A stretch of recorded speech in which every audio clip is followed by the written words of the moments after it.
Aloha mai kako. You are watching Hawaii Political Reporter. Jones Act reform, sponsored by the Portuguese Chamber of Commerce and the Conservative Forum of Hawaii. Friday, October 4th, 6 p.m. at the Naniloa Hotel Crown Room.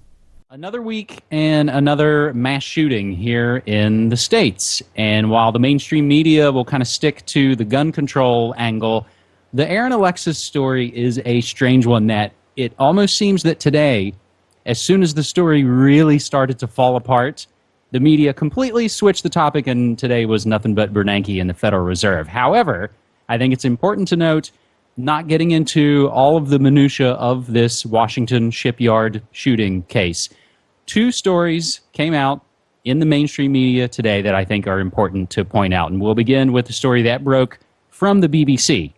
SWAT team stood down at Navy Yard mass shooting scene. One of the first teams of heavily armed police to respond to Monday's shooting in Washington, D.C. was ordered to stand down by superiors, the BBC can reveal.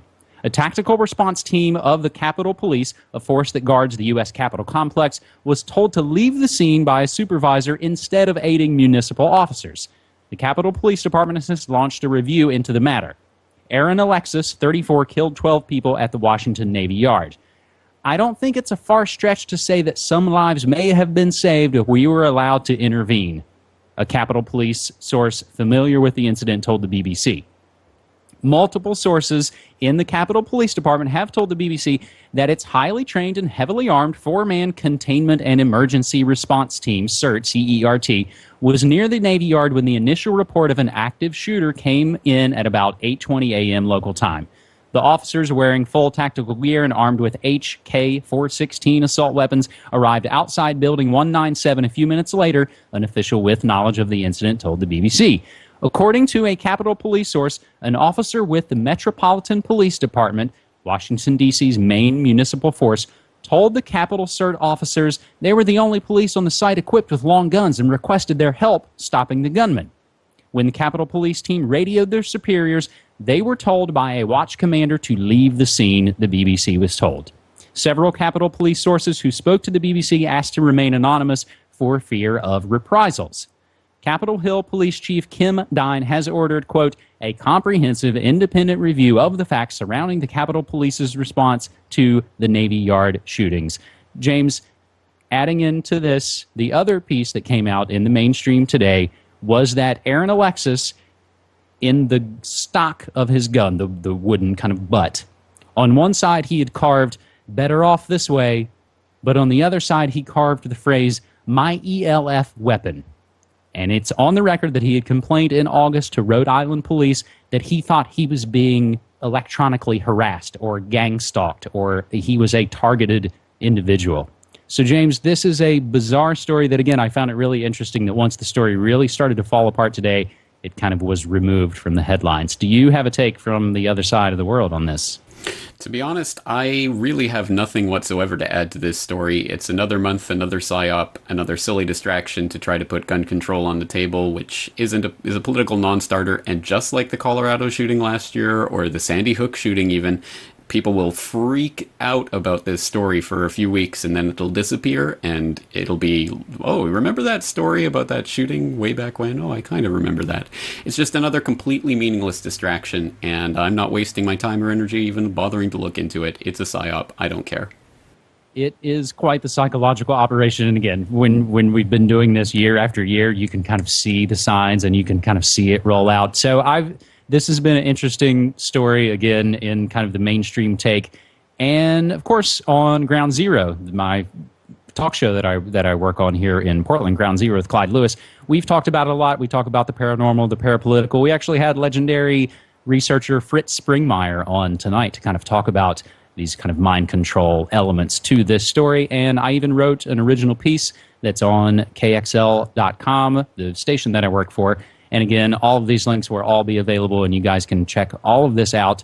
So, speaking of brainwashing, James, we'll move to our second story with an interesting one from a source we don't often pull from, and that's usmagazine.com. As child star says school brainwashes kids and everybody should drop out. Jaden Smith, 15-year-old son of Will and Jada Smith, think school is very uncool. Last week, the budding singer and actor took to Twitter to rant for some reason about school, education, and the general rules of modern society. Quote, "People used to ask me, what do you want to be when you get older? And I would say, what a stupid question. The real question is, what am I right now?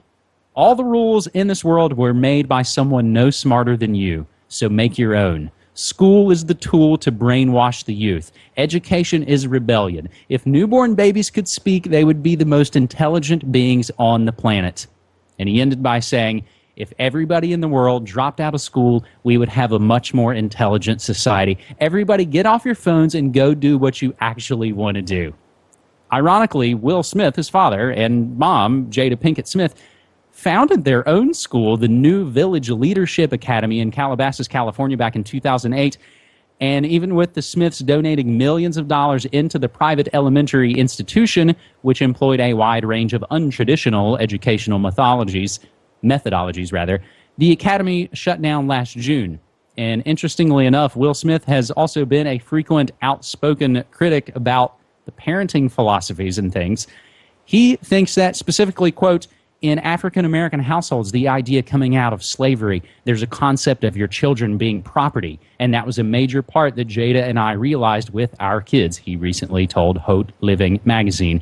So, James, this is a fascinating story from a child star with a family that has some pretty interesting, I think, connections to the cult of Scientology, who seem to sometimes say things that make a hell of a lot of sense, but when you kind of dig in there. So, James, you submitted this story. What's your take on it? Well, far be it from me to put much weight into the vapid pronouncements of the latest pop culture icons and, take it for what it's worth. But I do agree with some of the things they're saying, so it is interesting. And it is interesting to see that perspective that they don't want to treat their children like property.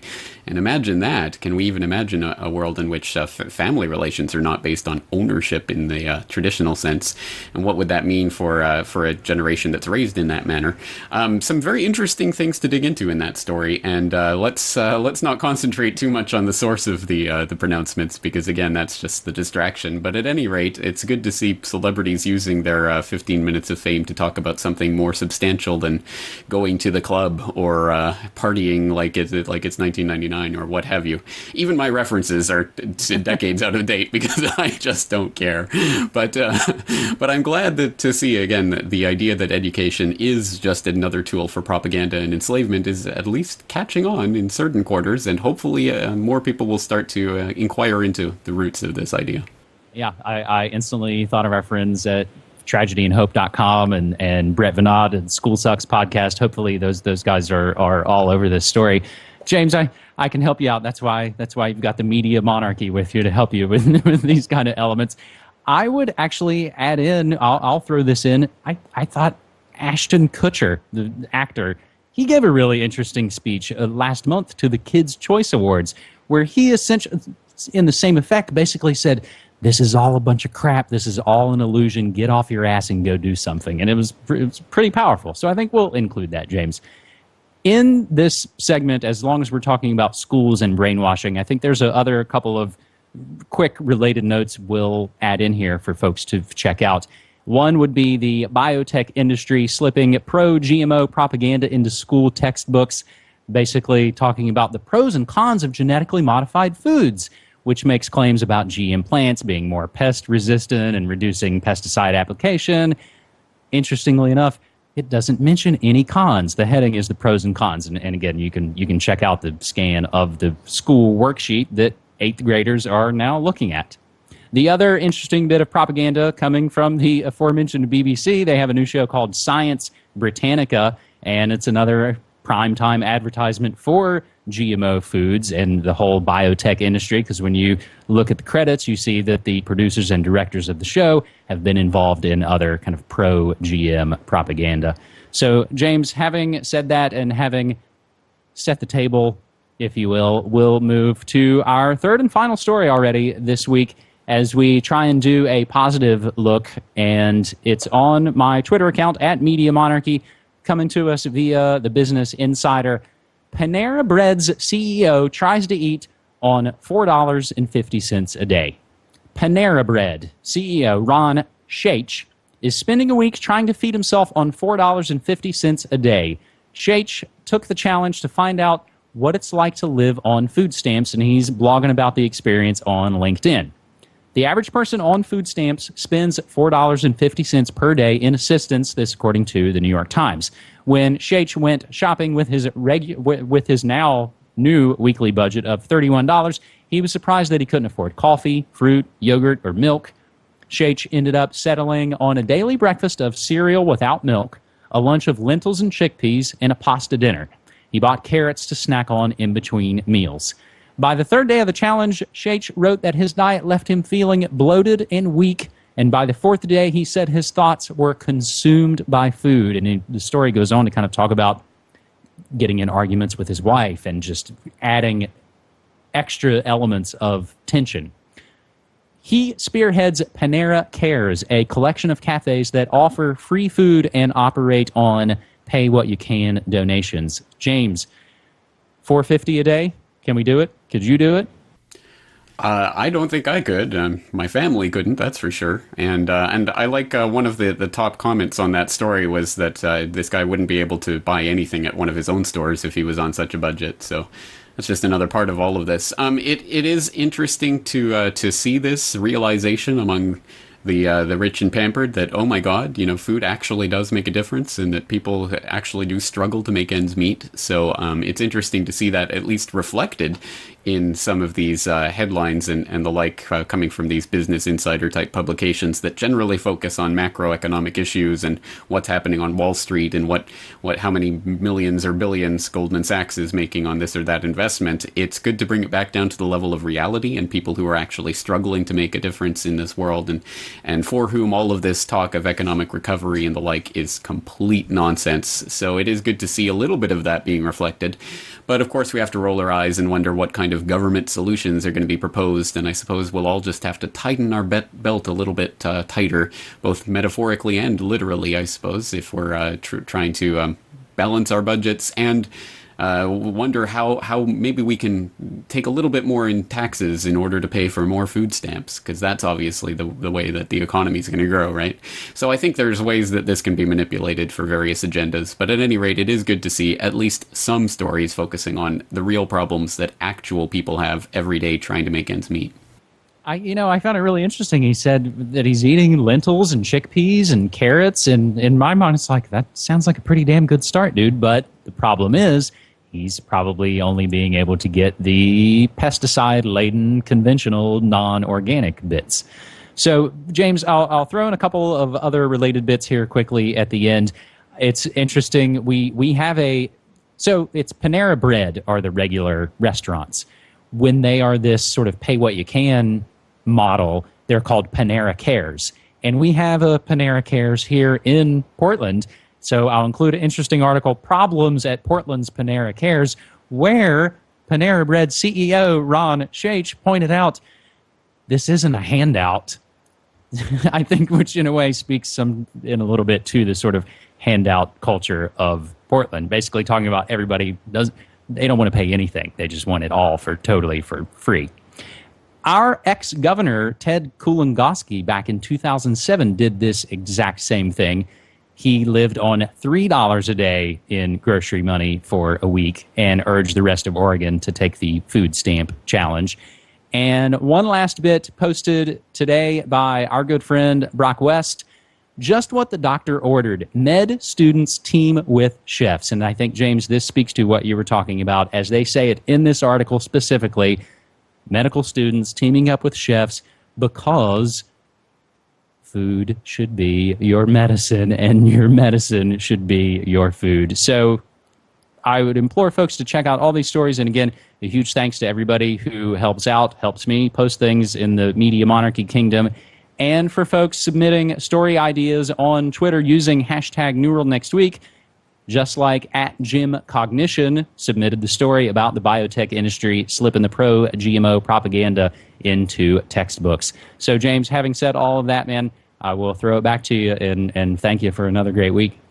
Excellent. And just before we go, I guess I should mention that the real solution, once again, to these food and economic problems is what you can do at home. So growing your own food and or trading with others around you in your local community is the way out of this, not more dependence on the industrial food production, which is enabled through the food stamp system. All nation states owe their existence to a monopoly on violence, but only a dying nation is forced to expose that fact. The United States is a nation in its death throes.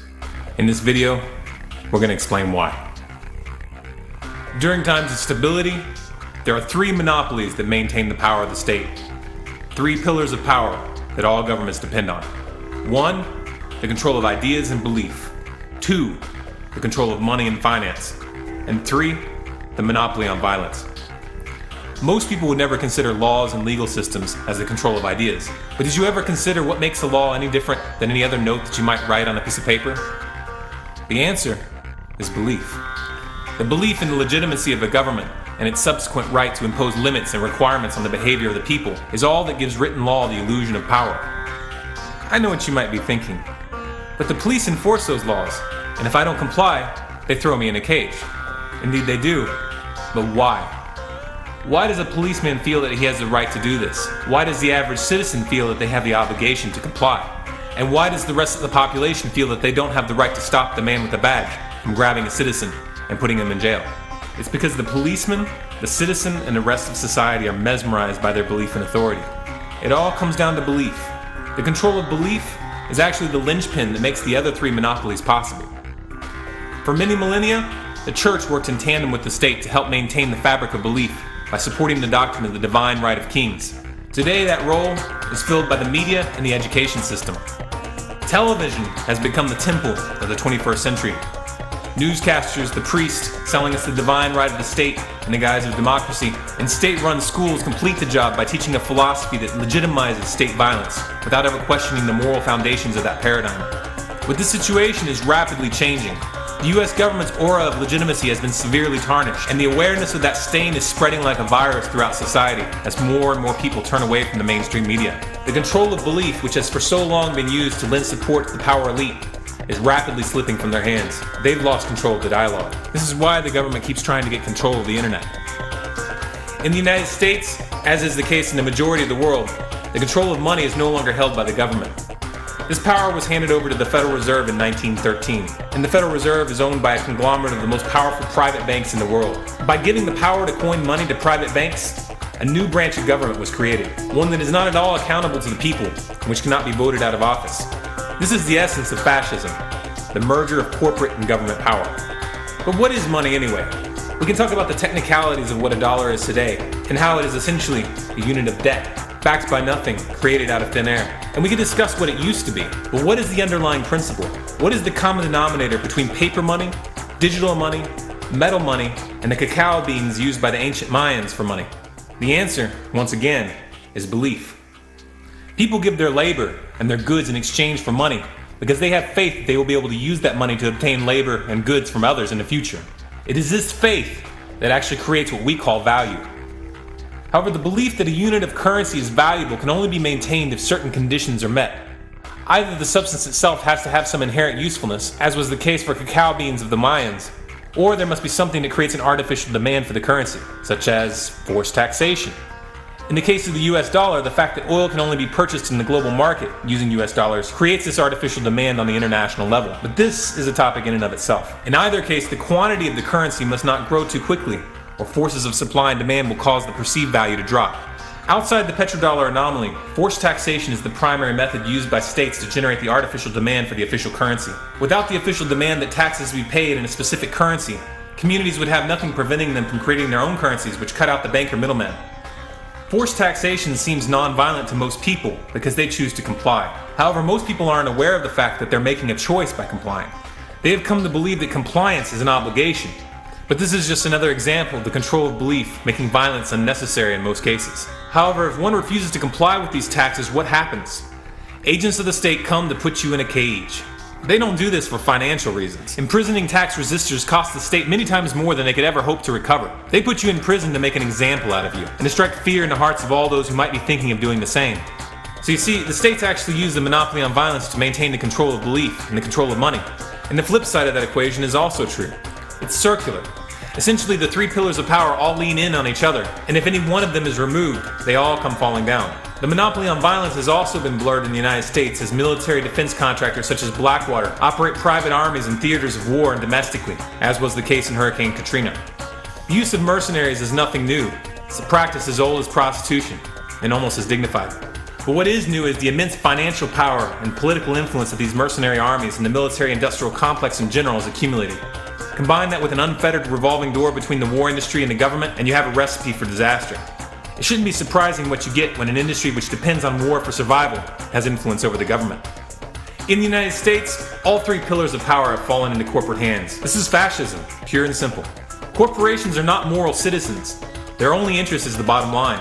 As such, the rule of law has been brushed aside. From the perspective of a multinational corporation, such details are just pesky obstacles. But this trend towards corruption has consequences. It has eroded the faith and belief of the people in the legitimacy of the government. It has led to rampant looting of the treasury, massive money printing, and a national debt of over $16 trillion and growing faster by the day.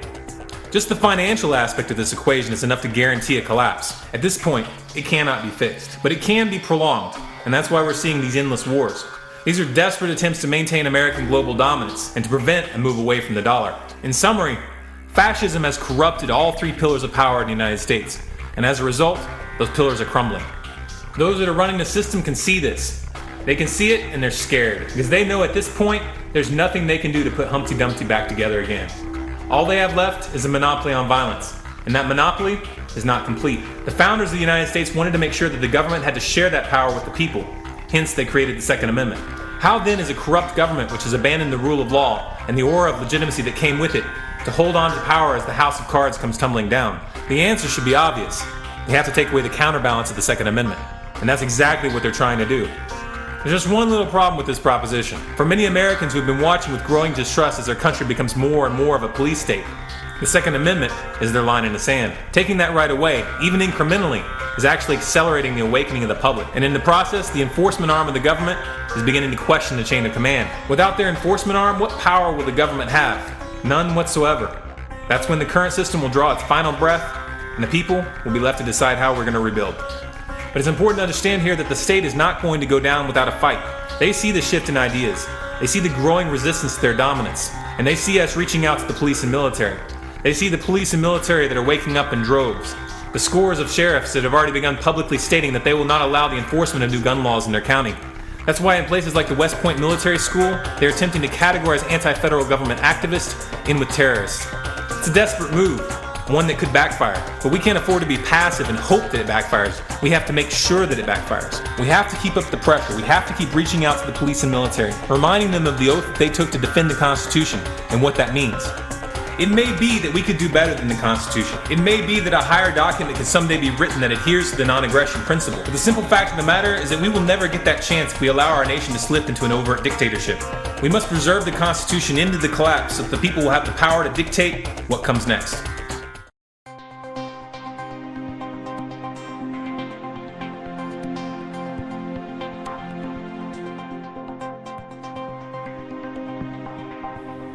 Welcome. This is James Corbett of the Corbett Report, with your eye-opener report for BoilingFrogsPost.com. As the US inches closer to military intervention in Syria, many in the West are only now bothering to familiarize themselves with the Syrian conflict. Although sometimes referred to as a civil war or an armed uprising, the conflict has to be seen as part of a broader struggle between competing power blocs for regional dominance. The struggle can largely be seen as one taking place between the US, Israel, and their regional allies on one side, and Iran and its allies on the other. Although fundamentally a geopolitical contest, the power blocs roughly map a Sunni-Shia divide in the Muslim world that can be played on to stir up religious frenzy in the population and motivate cadres of fighters willing to fight and die for the cause. In this context, the destabilization of Syria can be seen as a threat to one of Iran's closest allies, and the prospect of a Sunni-majority government of the country threatens to drive a wedge through the so-called Shia land bridge that physically connects the Iranian power bloc. Each member of these power blocs have their own motivations in the overall struggle for regional dominance. Turkey and Qatar are looking to increase their regional clout and secure their positions in the energy corridors that are vital to their economic futures. The Israelis are interested in keeping the Muslim world divided along sectarian lines in order to keep them fighting with each other. The Saudis fear the uprising of their own Shiite population and the possibility of the overthrow of the House of Saud. But whatever the reason, each of the players has the incentive to fund, arm, and train the jihadis who are now waging war on Assad's government. When seen in this light, one of the key characterizations of the media portrayal of the Syrian war is exposed for the lie that it is. Rather than rebels who are part of some spontaneous internal uprising, the combatants in this insurrection are in fact foreign-armed, foreign-supplied, and in many cases simply foreign, Salafi jihadis, the very same group that would be called terrorists if they were operating in a country friendly to Western interests. And of the states that are arming and supplying the jihadis, perhaps the most important at this stage of the conflict is Saudi Arabia, whose efforts are being coordinated by perhaps one of the most enigmatic figures operating on the grand chessboard today, Prince Bandar bin Sultan, better known as Bandar Bush. It has long been acknowledged that the Saudis have been one of the key players funding, arming, training, and smuggling terrorists into Syria during the conflict. An October 2012 report from the BBC alleged Syrian weapons were being used in the conflict, and a February 2013 follow-up confirmed that Saudi Arabia was one of the key financiers of the terrorist actions in Syria. Also in February, the Saudi ambassador to Jordan, Fahad bin Abdul Mohsen Al Zayed, admitted that the Saudis were involved in arming and training terrorist groups in Syria. But the Saudi connection to the fighting in Syria took on a new dimension in the wake of last month's chemical attacks on Ghouta. The Saudis are now being blamed for supplying the chemical weapons that the rebels used in the attack. In one key report, veteran AP correspondent Dale Gavlak and on-the-ground reporter Yahya Ababneh interviewed rebels in Ghouta who alleged that the weapons had been supplied by Prince Bandar bin Sultan, the Saudi intelligence chief.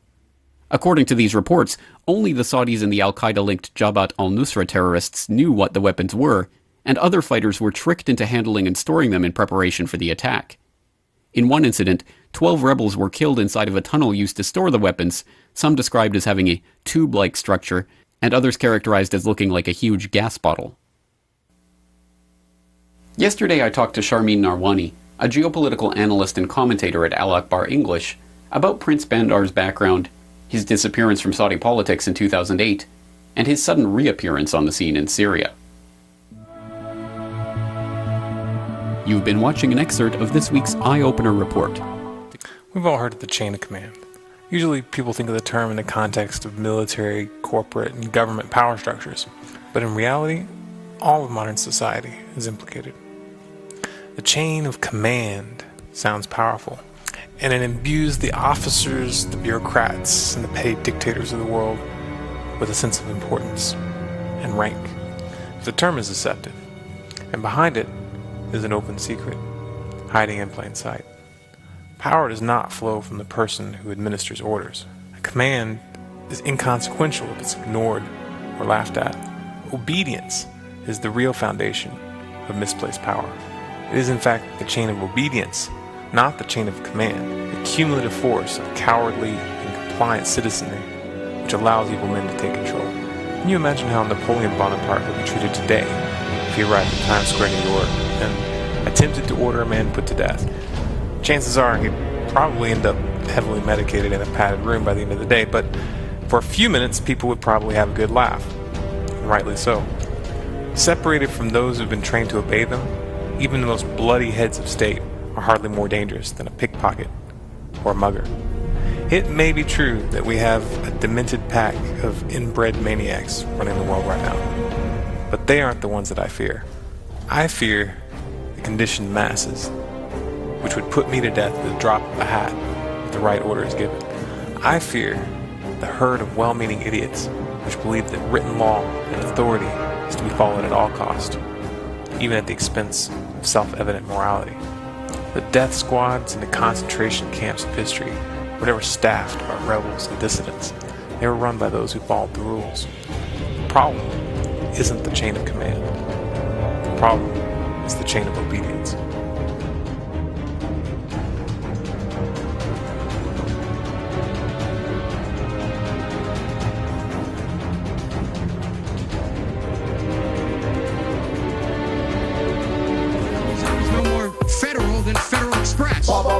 You try a hide and destroy a freedom. You seek agenda, we know you entitled. anti-American. You come forward American Constitution. 1913, corrupt in the system. Devalue dollar, hyperinflation. The Federal Reserve, controlled by Lucifer. He can see you lying.